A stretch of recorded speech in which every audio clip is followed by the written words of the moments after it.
Hello, Mage9404 here. Welcome for FE3. We have an interview for Elibian Nights. I am here with the creator, Archibald.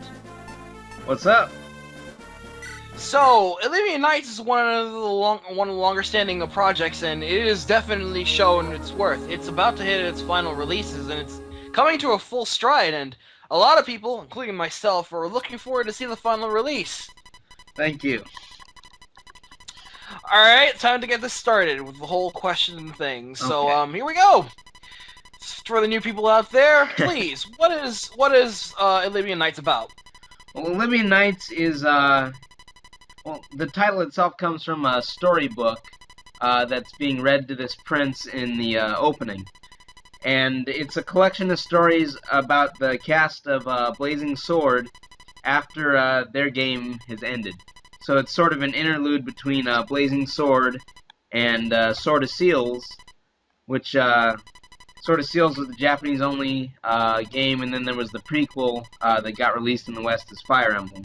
So it sort of, it just, follows up on Blazing Sword and lets us see what happened to a lot of the characters whose fates were kind of left up in the air. It's fair play. There's a lot of tales to go about with that. Yeah, there's, well, it started out as just I was going to do a couple of them, and then I added a couple more, and then a couple more, and a couple more. And so we're up at, I think it's about 14 maps now. Nice. And they're all, like, big-size maps. So, yeah, there's definitely a lot of content to go through, and I hope it's, hope a lot of it's good content that people enjoy. Well, certainly a lot of leg room. There's plenty to do. Yeah. So, how long have you been working on Elibian Nights? I think I started about 2 years ago. But I'm not quite sure. It's been a while though. Quite a time. So, in your words, what would you say would be the main purpose or goal of Elibian Nights? What should we expect to see, and how many changes have you made from the previous release? Well, for the new release, I've gone through and redone quite a bit. After version 4 got up to almost me working on the final tale, and then I went with version 5 and I just scrapped it and just rebuilt the whole game from scratch. And so there's definitely been a lot of work on the game. Like, for instance, Tale 7, Zealot's Tale, has a completely new map. And just things like that. There's definitely been some major revisions. And all of it's been so that hopefully the game is more enjoyable for people to play. Better quality product. And so what you should be, I hope what you would expect would be, that you're gonna have a good time when you play it, and that it appeals to a wide variety of people. Gotta add something else. About Zealot's Tale, about the different map. Was the map that I beta tested? Yeah, that was the one you beta tested. Okay, just making sure. Yeah, because before go ahead. Before that map, I'd just taken one of the trial maps from Sword of Seals, and I just stole that. So we gave it a whole new map. Oh, now that you say that, it kind of does. I kind of do see the resemblance from the previous iteration of that map. Yeah. Well, I'm glad you changed it. Worked out for the better. Yeah. So, what makes Elibian Nights unique or special in comparison to other projects? Well, I think what's sort of at the core of it is that Elibian Nights is just a different type of game, because you usually have the Fire Emblem games where you start with the prologue and you just keep building on your party throughout the entire game. Whereas Elibian Nights is more split up. You can go back and replay chapters if you want to. It's very, like, non-continuous for a Fire Emblem game. And that's sort of what makes it really unique, because a lot of people feel compelled to make the 30 chapter long continuous Fire Emblem like that. Totally agree. So, and then other than that, I just try to put try to put good work into Elibian Nights. Hopefully it stands out for, you know, quality and good reasons, you know. Mm-hmm. So, what would you say about Elibian Nights characters? Any characters you like from current canon or new canon? I'd say I've always really liked Geitz for some reason. I don't know. So I tried to give him little tidbits. But from the new canon, we've added quite a few new characters. I'd say getting to see Orun in action is probably my favorite, because he was just you know, a throwaway name in one chapter of Sword of Seals, and so we sort of took him and built a whole character out of it. And I think that was a pretty cool move. That was sort of the first one we did too, for adding a character like that. Orun is a top lad, so I'm glad you did that. Yeah. You made him into quite a respectable gentleman and kick-ass great knight. Yeah. Yeah, and then anyone else? Huh? Anyone else? I like Zealot. I really like Zealot's tale. Because it's sort of Shakespearean tragedy-ish in nature. Because you have Tybalt, who was sort of this. He was sort of like Zealot when he was younger, but then Tybalt, the boss, was in a fight with Byrne, and they got his leg. And so he's sort of been crippled ever since, and he just kind of got a nice job at like Homeland Security type deal. It's just sort of retired. And so Zealot comes here, and he's assigned, and he chose to do the Homeland Security thing, so he could be closer to Juno for a year. And so Tybalt sees him, and he's like this young, like hotshot guy, and he just kind of dislikes him because you know, that's where he used to be, but he lost it, you know?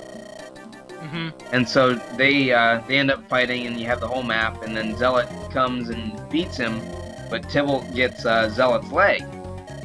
And so that's how dramatic sense of irony. Exactly. And so it's just sort of, and that's how Zealot becomes a paladin in Sword of Seals. So I had to write in a reason to make that happen too. But yeah, and then so Zealot is just sort of, he goes through the same experience, but then the tale ends with him saying, yeah, I'm going to be out on the field next year. You know, like nothing had even happened. And so I really liked that portrayal of him. And I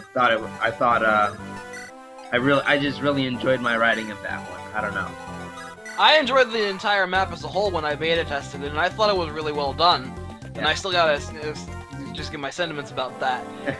You're a big political guy, Arch, and I noticed that you have quite a bit of politics thrown about in Elibian Nights. Give us some examples. Well, we've got the new follow-up to Lynn's Tale, where you can choose between her going with Wrath or going with Kent, and so if you follow the Kent route, you get a bit more expansion on the rebellion conspiracy from Hector's Tale. Mm-hmm. And so basically, it's this guy named Dawson, who's the Marquis of Riorday, and he's conspiring with the Marquis of Tuscana, who's Yorick. And so they have their reasons to conspire. You know, they don't like Hector, and there's some, you know, old family politics behind it too. But basically, so Dawson is trying to recruit other Marquises to join his side, and so he sends Yorick to go plant a new Marquis in Kaelin since Lynn has resigned. Mm-hmm. And so he tries to get Lundgren's, like, bastard granddaughter, just like sort of a frivolous claim to the throne, and then starts a rebellion over it. Mm-hmm. And so they're just sort of scheming in the shadows and just sort of conspiring to take down Hector. And so they try to get Kaelin. They've sent like letters to like Marquis Centaurus and all these other places trying to get help.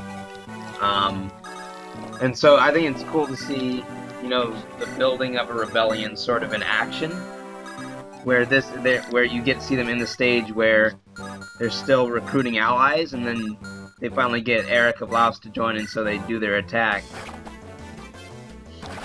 And so, I don't know, I enjoyed that. That's probably the most political political tale is the Hector Dawson one.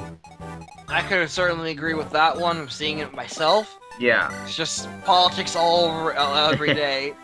It's a Yeah. nice change of pace usually. Whenever you have some really good politics in the Fire Emblem story. Yeah. That was pretty nice, I thought. Yeah, well, you know, I think it's important to diversify, sorta, where you have, you know, a political tale, and then you have like Raven with, you know, the revenge quest, and just different sorts of stories, so that every tale is just sort of different like that. Okay, so what do you have planned for the big finale? So anything special we should look forward to? Yeah, so we have that little teaser trailer in the start, and so we saw Zephyl fighting against a dragon. And so that's definitely as far as I'm willing to go with teasers for the finale. Oh man, But, keeping it secret. Yeah, I mean, so I don't know, I guess I can talk about it a little bit, would be to say that this is Zephyl, right before the scene in Blazing Sword's epilogue. This is the event that precedes that. Oh, So- I'm actually now quite intrigued. Yeah. So basically, the finale is made to tie in with that secret epilogue from Blazing Sword. Damn, Arch, I'm legit hyped now for that. Glad you brought that up. Can we expect any release dates anytime soon? You have one up in the air? I've got some beta testing to do because I've done releases before where I've just sort of rushed to get it out, you know. And there were just glitches upon glitches upon glitches, and people were just reporting them, and the entire, you know, topic on Serenity just became all these problems with my game. Yeah, I remember that. That Yeah. was quite a time. Yeah, so basically, you know, I don't want to repeat that again, so I'm making sure that it's thoroughly tested, and that when I put it out, you know, it's ready for everybody to enjoy. You won't have to look for, you know, fixing patches or anything like that. Totally understand that. So, one last question. Do you have any closing comments or questions that you want to ask me or the viewers watching? Well, since we're on the subject of the release date, you know, I just finished the last tale. It's all done. All the tales are complete. And so I've just got to do a couple more things and then go through that beta testing. So it should be coming out sometime in the next month or so. And I might even have a beta coming out in the next week, maybe, for people who want to do, like, public beta. That's quite nice. So yeah, there's that, and then, I don't know, I hope you enjoy the hat. You know, that's what it's all about. There you go, ladies and gentlemen. That has been Arch telling you about Elibian Nights. Go try it out. It is freaking immense. I'll be sure to say you probably will not be disappointed. I'm looking. So one more thing before we go, Arch. Okay. You have been working on a couple of other projects recently, like one or two. You Yeah. want to talk about them real quick? Okay, so we've got this new one I just picked up that was called Yet Another FE6 thing. And so basically I wanted to make what I would view would be a localized version of Sword of Seals, which is actually called Binding Blade now, oddly enough. And so that's another one. I'm just playing through FE6, and I'm just gonna fix the chapters as I go. You know, fix up the script, and then make other changes that I think improve the game. Because I think they would have gone back and, you know, touched it up a little bit, not just you know, straight translated the script. Because it would be coming out after Blazing Sword in the West, and so they want to get it up to par with Blazing Sword, I think.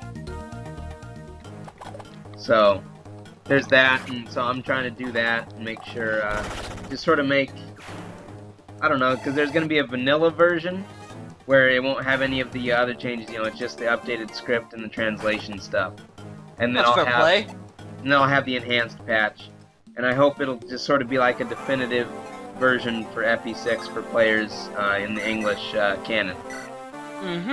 Nice. And then I've got one other project that's sort of chilling on the back burner right now.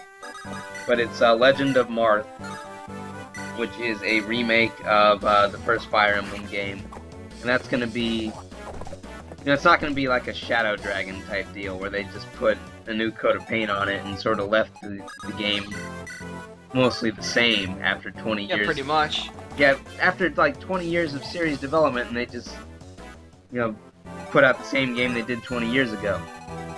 And so I want to do, sort of a retelling of the first game in that respect. Mm-hmm. And so, once I finish up Elibian Nights, then I'm gonna just work on the FE3 version for a little bit. That's just sort of a wind-down project, and then I'll pick up Legend of Marth again soon. I see. So, there you go, guys. 2 more projects from Arch to look forward to. Arch, thanks for coming and joining me for this interview. Thank you very much for interviewing me, Ray. It's been a pleasure. Gladly. So, until then, see you guys next time. Bye-bye.